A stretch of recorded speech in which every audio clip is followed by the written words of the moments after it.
Hey YouTube, it's I think 6 o'clock in the morning now, and I couldn't sleep, so I'm doing a couple of videos. Uh,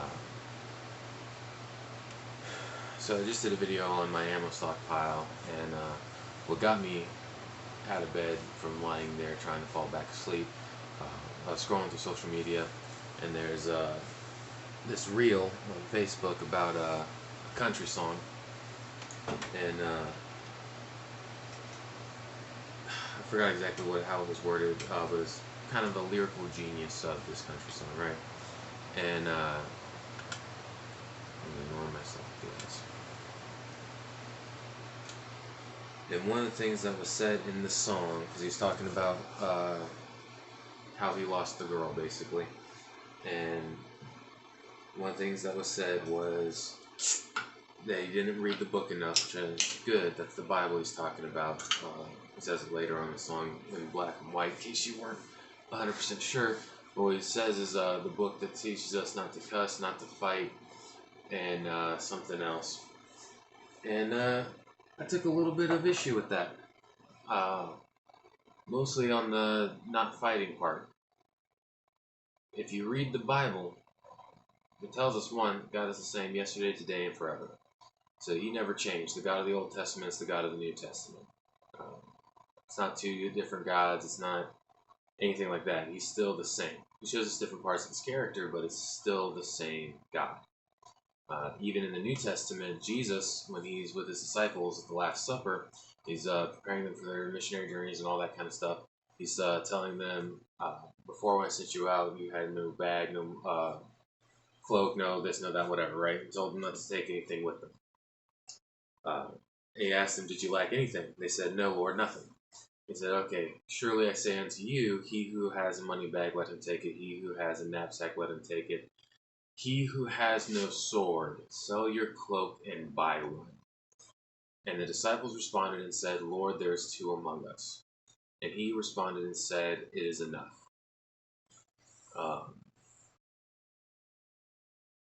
Later on in that same, not the same chapter, the next chapter, I do believe, if I'm remembering it correctly, but it's in Luke, starting in chapter 22, so y'all can go read it for yourself.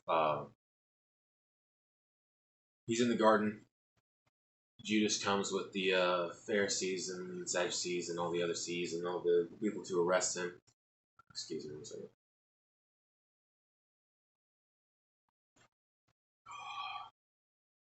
And Peter asks, shall we strike with the sword, Lord?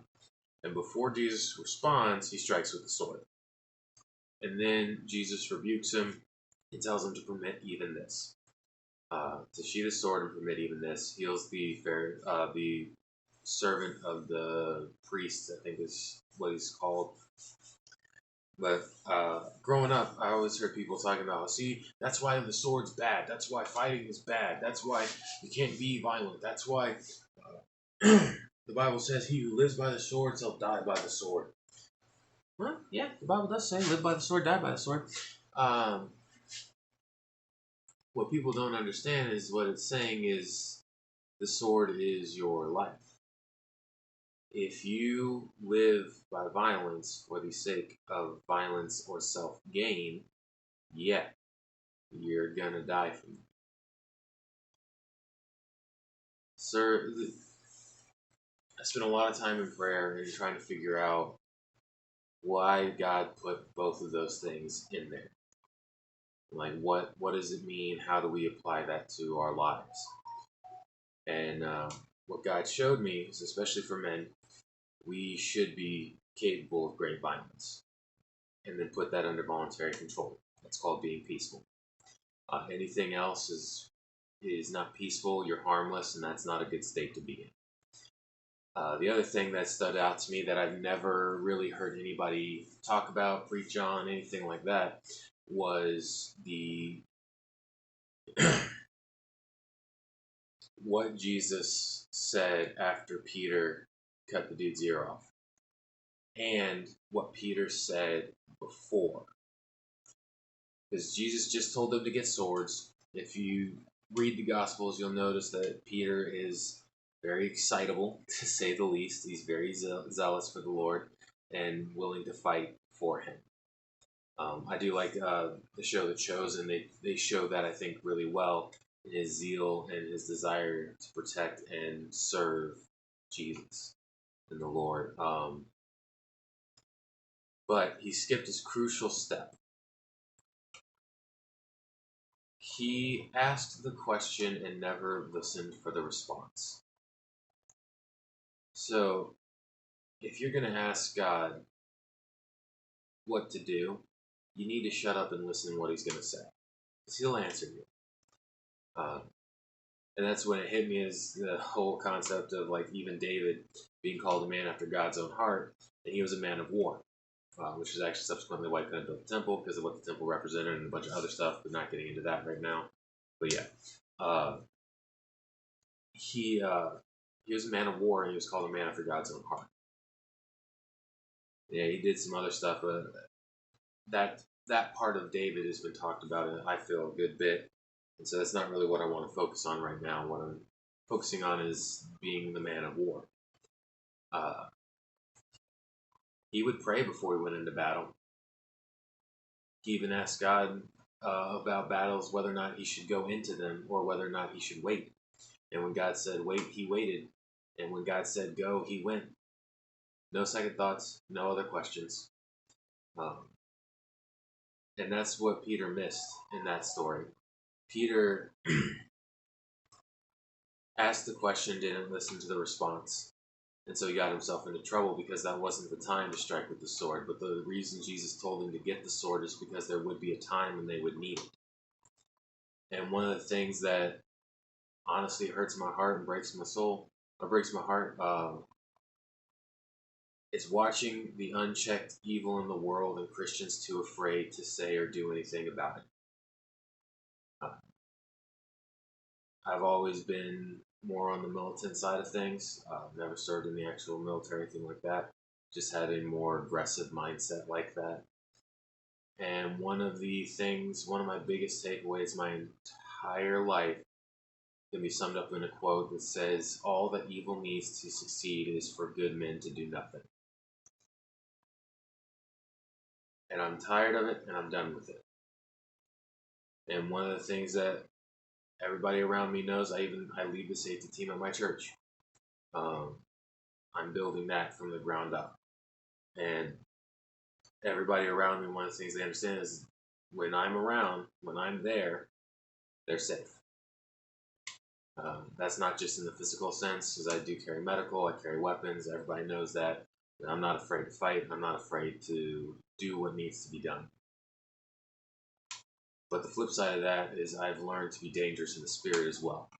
So I try to be attuned at all times with what the Lord is saying. And I'm human, so I screw it up royally quite a bit. But I spend as much, if not more, time learning to fight spiritually than I do physically. And I combine the two. So even if I have to get into a physical fight, I've not neglected the spirit. And even if I'm in a spiritual fight, I've not neglected the physical. Because they have to coexist. And one does affect the other. That's why the Bible tells us, what you loose on earth shall be loose in heaven, what you bind on earth shall be bound in heaven, or however that exactly goes. I usually flip that around. I blame that on my dyslexia. Anyways, moving on. So, especially for men, it's time to rise up and act like men. It's time to say that certain things are not okay, and to stand up for the weak and the innocent. How that's going to look, I don't know. Genuinely don't. But I do know that you need to be capable of violence. You need to train to a high level. The other thing is, the Lord did say in that when the disciples said that there was 2 among them, he said it was enough. There's 12 disciples. So that does tell me that there's going to be times for some more aggressive behavior. And that's not going to be for everybody. And that's okay. But I do believe that everyone is called to be a defender of the weak, especially for men. Again, this is who I'm talking to. If you read God, if you read the Bible, you learn God's character. He is a defender of the weak and the innocent. Even to the point where Jesus says, "Surely I say unto you, it is better for a man that a millstone be tied around his neck and cast into the sea than he lead one of God's little ones astray." That should tell you the kind of price that God puts on the innocent and the young. So we should too. And the other thing with it too, we don't live by the sword, we serve by it. It's a way of serving God's kingdom and his people to protect. We're not looking to take life. We're not looking to kill. We're looking to put threats down and keep people safe. And there is a difference. There's, even reading the Ten Commandments, a lot of people have heard that as "thou shalt not kill." And that's not what it says. It says "thou shalt not commit murder." And the difference between killing and murder is a posture of the heart. It straight up is. So I'm going to stop there because that's kind of what I'm feeling I'm supposed to do at the moment. Last thing I'm going to say is, anybody that sees me in person, I'm willing to talk about this. I'm willing to debate it. There's a real small chance anybody's going to change my mind, because I've been studying this for a very, very long time, trying to reconcile parts of myself with what I see in the Word and make everything make sense and understand what God's calling me to be and who He's calling me to be. So, yeah, but if you want to talk about it, hit me up. If you got questions, put them in the comment section. I'll do my best to answer them in video or text response. I don't get back to them all like I'd like to. And part of that's because I don't see a lot of them until later. But yeah, I forgot to put this in the other video, but there is an affiliate link for this channel now. For Burrell, I think is how you say it. Their firearms website. They sell guns, ammo, gear, that kind of thing. And they got some really good deals going on, not just for Black Friday, because this is Thanksgiving morning now, but just in general. I've been really impressed with their prices on a lot of things. I just started ordering from them. And then I saw that I could get affiliate, and so I did that to try to help the channel grow and get some money to put into it to be able to buy some things and pay for range time and things like that to make some more videos that I'm trying to make. I appreciate y'all tuning in. God bless.